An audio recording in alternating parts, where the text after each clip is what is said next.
Romains 13 dit clairement qu'il n'y a point d'autorité. Il n'y en a point qui ne viennent de Dieu et qui ne soient institués par Dieu.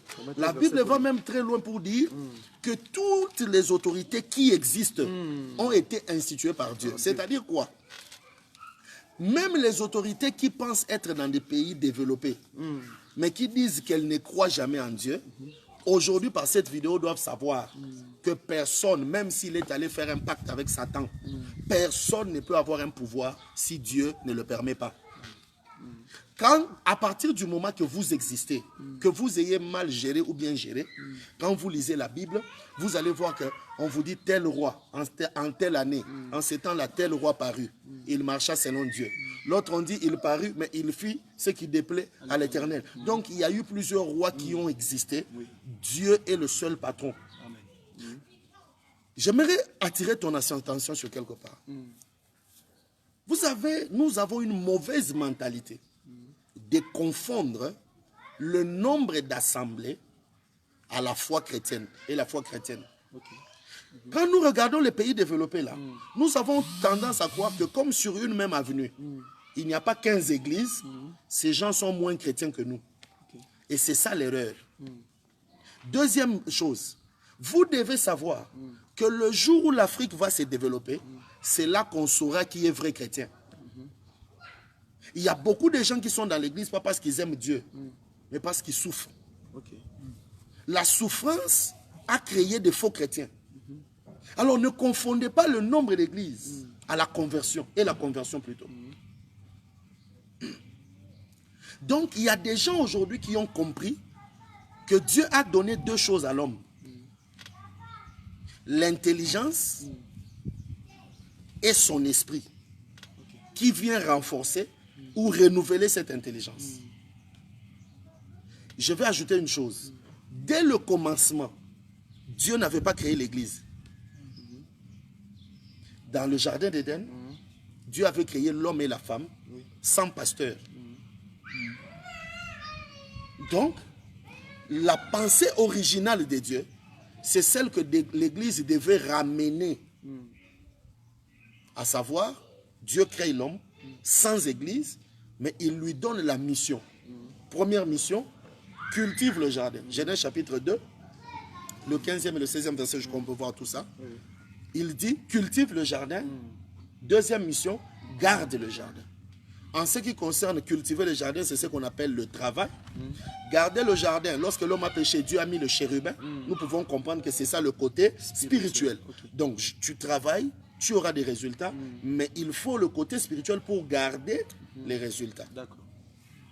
Donc, Dieu, le Tout-Puissant, est le premier qui a créé le travail. Parce que toi, tu voulais me faire croire que dans ces pays, il n'y a pas d'église, mais les pays se développent. C'est pour te dire qu'il y a d'autres pays qui ont mieux compris l'église que nous. Parce qu'en réalité, cet évangile est venu de là. Mais les missionnaires, pour la plupart, venaient des Occidents, de l'Occident. C'était des Occidentaux. Même si je crois qu'il y a toujours aussi des Noirs que Dieu a utilisés. Mais je dis, ces gens-là qui ont amené la mission, nous les Africains, on a pensé comprendre même cet évangile mieux qu'eux. Je ne sais pas si vous comprenez. Donc, il y a aujourd'hui une incompréhension de l'évangile que nous, on qualifie chez les Occidentaux comme l'absence de l'évangile. Quand vous regardez les Occidentaux, leur façon de voir les choses, vous comparez à l'Afrique, vous allez vous rendre compte qu'ici, les gens sont plus spirituels. Mais quand vous entrez avec les yeux de l'esprit comme les miens, vous comprenez qu'ils sont plus spirituels que nous. Je vais vous le prouver. Au commencement, Dieu crée le travail. C'est lui qui a créé le travail. Dieu. Ce n'est pas un athée. Ce n'est pas la France qui a dit qu'il faut travailler. Ce ne sont pas les États-Unis. C'est Dieu qui a institué le travail. Sans l'Église, il n'y en avait pas. Ce que Dieu avait mis dans le jardin d'Éden, c'était seulement le travail et le gardiennage. Maintenant, pour que l'homme réussisse dans le jardin, Dieu va lui donner maintenant les principes. Premier principe, Dieu venait le soir. Pourquoi je dis le soir? Parce que quand vous lisez Genèse 3, lors de la chute de l'homme, la voix de l'Éternel parcourait le jardin le soir. Donc on suppose que ce jour-là, Dieu est venu le soir. Donc Dieu savait que l'homme devait travailler et il y avait un temps pour lui. Et quand vous allez chez les Occidentaux, nous qui voyageons pour aller prêcher ailleurs, vous allez voir qu'il y a des pays qui sont développés dans lesquels les cultes commencent à 17h. Les cultes commencent à 18h. C'est-à-dire ils ont compris qu'il y a un temps pour travailler et il y a un temps pour prier. Malheureusement, en Afrique, le culte commence à 10h. Et se termine le soir. Donc on pense qu'on est spirituel, mais en réalité, on est seulement ignorant. Que Dieu soit loué. Amen. Alors, nous, Dieu vient le soir, il laisse à l'homme le temps de travailler. Malheureusement, l'église de l'Afrique a pris tout le temps de l'homme. Je vais même aller plus loin pour dire que l'église d'aujourd'hui, entre guillemets, empêche même à l'homme de travailler. Je vais vous expliquer ça dans le courant de l'émission. Vous travaillez et vous priez. C'était ça la pensée du Jardin d'Éden. Et la prière de l'époque dans le Jardin d'Éden, c'était une relation entre Dieu et l'homme. Dieu connaissait lui-même l'homme. L'homme le connaissait aussi. Ils se parlaient. Quand l'homme a péché, il s'est caché. Mais comment l'homme s'est caché? Parce que l'homme connaissait son Dieu. C'est comme un enfant et son père. Quand l'enfant a déjà cassé les verres ou a cassé, je ne sais pas moi, la table, l'enfant qui connaît son père sait que maman, quand le papa va venir, il va me frapper. C'est la connaissance. Et Adam savait déjà que ce que j'ai fait là, quand mon Dieu viendra, ah, je suis mort. Il est allé se cacher. Donc il y avait une relation étroite entre le Seigneur et son Dieu. Cette relation qui a disparu aujourd'hui. Et l'homme. Entre le Seigneur et l'homme. Entre le Seigneur et l'homme. Cette relation aujourd'hui que l'Église a supprimée, entre guillemets. L'Église de l'Afrique met en place une relation entre Dieu, le pasteur et l'homme. Est-ce que vous comprenez? Pendant que le voile s'est déjà déchiré dans le temple, l'Église de l'Afrique remet toujours le temple.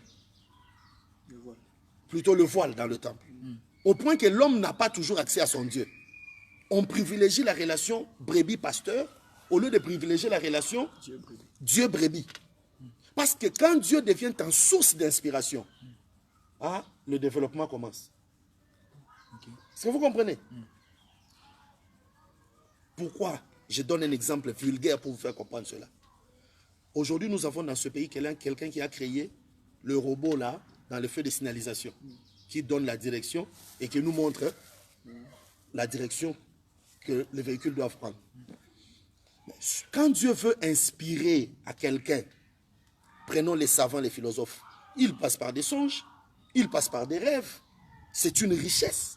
Quand vous parlez aux grands philosophes, quand vous parlez avec les grands savants, vous allez voir que par des songes, par l'observation, par des visions, ils ont eu l'inspiration d'inventer des choses. Mais l'église de l'Afrique, tout rêve qui fait peur est satanique. On a donné envie à l'homme de ne pas faire attention à ses songes et ses rêves, tellement que c'est démoniaque, il faut chasser, il faut balayer. Et le peuple a aujourd'hui pris en horreur sa source d'inspiration. Question simple pour celui qui va regarder la vidéo. C'est lui qui a créé le cercueil. Le premier qui a créé le cercueil. Si Dieu, parce que toute intelligence, c'est Dieu qui nous l'inspire. Même celui qui va signer un pacte avec Satan, qu'il ne pense pas que c'est Satan qui lui donne. C'est Dieu qui donne tout. Satan n'a rien. C'est pour ça que nous, les pasteurs, nous prêchons avec les micros, sans savoir qui a créé le micro, s'il est chrétien ou païen. La question que je pose. Le premier qui a créé le cercueil, quand il a reçu l'inspiration de créer le cercueil, qu'est-ce qu'il avait vu dans son songe ou dans son rêve? Qu'est-ce qu'il avait eu dans ses pensées? Si Dieu révèle à quelqu'un une caisse dans laquelle l'homme se trouve, si c'est un Africain, le matin ou même la même nuit, il appelle son pasteur pour lui dire « L'esprit des morts me menace ». Mais si c'est un homme occidental, dans un pays développé, qui ne croit plus aveuglément à la sorcellerie et à autre chose, il pousse un peu son raisonnement plus loin pour se dire un homme dans une caisse, alors qu'on enterre dans les nattes. Est-ce que Dieu n'est pas en train, les esprits ou même les ancêtres à la limite, ne sont pas en train de me révéler? C'est là qu'on a empêché à l'homme de se développer, en lui amenant l'évangile de la peur. Il a peur de ses songes, il a peur de ses origines. On a créé la peur dans l'Africain jusqu'au point qu'on lui montre que rester en Afrique, c'est être bloqué. Aller en Europe, c'est la délivrance. Donc, on a vraiment envoûté l'homme, soi-disant avec l'évangile. Alors que dans la pensée originelle de Dieu, c'est le travail qui devait développer le jardin d'Éden. Puis après, on associe à cela la relation entre Dieu et l'homme. Deuxième chose, le respect des principes. C'était ça l'image du jardin d'Éden. C'était ça le plan du développement. Pour que le jardin d'Éden se développe, travail, associé à une relation étroite avec une divinité qui est Dieu. Troisième des choses, le respect des principes. Ça tu manges, ça tu ne manges pas. Ça tu fais, ça tu ne fais pas. Et quand vous regardez tous les pays développés, ce sont des pays qui réussissent grâce aux principes. Là où il y a les commandements, là où il y a les principes, il y a Dieu. Mais vous pensez qu'il n'y a pas Dieu parce que vous ne voyez pas les gens en train de taper les mains au nom de Jésus, au nom de Jésus. C'est ça l'image de l'église aujourd'hui. Qu'est-ce qui montre qu'on est dans l'église? Au nom de Jésus, fais. C'est pas ça l'église. L'église n'existait pas dans le jardin d'Éden comme temple, mais l'église existait dans le jardin d'Éden comme homme en relation avec son Dieu. C'est ça l'église qu'on doit privilégier. Une relation étroite entre un homme et son Dieu. Deuxième chose, l'église, c'est le respect des commandements. Le respect des principes. Ça touchait, ça ne touchait pas. Et quand vous allez chez les Occidentaux, vous allez trouver que il y a même des gens que nous on appelle, c'est un athée, quelqu'un qu'on appelle, c'est-à-dire l'homme blanc, ou celui qui est dans un pays développé, il ne croit plus à tout. Il met un peu la raison dans la... Quand vous prêchez l'évangile, lui il met aussi la raison dedans, il analyse. Pourtant c'est ce que Dieu nous a demandé. Même la prophétie, il faut l'examiner. Or, la parole de Dieu est une prophétie. Donc, même la parole de Dieu, on ne vient pas, on te dit, ton père est sorcier, amen. Ta mère est sorcière, amen. Non, le blanc a mis l'intelligence dans la compréhension de l'évangile. Le noir a enlevé l'intelligence dans la compréhension de l'évangile. Et vous allez voir qu'il y a le respect des principes là où il y a Dieu. On ne jette pas les ordures quand il n'y a pas de poubelle. Et je dis même que le fondement de la sanctification, mais c'est la propriété. Ce sont les principes. C'est ce qu'on a enlevé en Afrique. On a gardé la prière, on a enlevé le travail, on a enlevé la relation avec son Dieu, on a enlevé le respect des principes. Tout ce qui nous reste, c'est seulement in the name of Jesus, au nom de Jésus.